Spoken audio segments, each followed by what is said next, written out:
Mencegah terjadinya potensi penularan penyakit mulut dan kuku atau PMK di saat Idul Adha, Gubernur Jawa Timur Hovifah Indar Parawansa meminta pasar hewan yang terpapar PMK untuk ditutup sementara. Gubernur mengaku bahwa angka kematian akibat PMK 0%.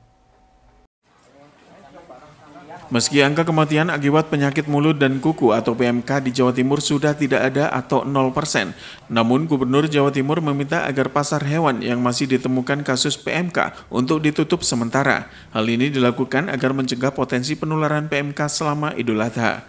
Gubernur Jawa Timur Hovifah Indar Parawansa mengatakan bahwa beberapa waktu terakhir kematian akibat PMK tidak ada. Meski ada beberapa yang sakit namun sudah sembuh, upaya pemberian vaksinasi dan obat-obatan bagi hewan yang sakit juga terus dilakukan. Dan untuk mencegah penularan PMK selama Idul Adha, titik-titik yang masih terindikasi berpotensi terjadi penularan PMK untuk ditutup. Pengawasan terkait penjualan hewan kurban juga diperketat agar tidak terjadi penularan PMK. Sementara terkait suplai hewan kurban selama Idul Adha, Hovifah mengaku untuk Jawa Timur, suplai hewan kurban aman. Beberapa hari terakhir sebenarnya PMK kalau angka kematian sudah 0. Banyak yang selesai mereka divaksin, dikasih vitamin, bahwa yang sakit belum semuanya sembuh. Tapi yang mati, saya kan tiap hari masih diupdate oleh Kadis Peternakan, itu sudah 000, sudah seperti itu. Nah, tetap harus dijaga kewaspadaan dan kehati-hatian. Saya selalu pesan di titik mana yang diwaspadai, tolong pasar hewannya tetap ditutup sementara.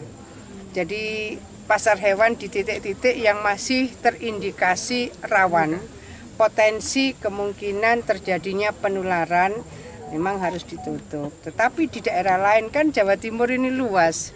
Kalau ada kasus di satu kabupaten misalnya, ya jangan kemudian dikebiak-uya seluruh Jawa Timur. Kan pasar hewan itu di satu kabupaten bisa beberapa titik. Nah, di daerah di mana itu masih terindikasi potensi PMK itu masih ditemukan, maka saya minta pasar hewannya ditutup sementara. Gitu. Saya rasa suplai hewan kurban kita sangat cukup, sehingga insya Allah tidak mempengaruhi kebutuhan suplai hewan kurban. Simon Alfredo melaporkan.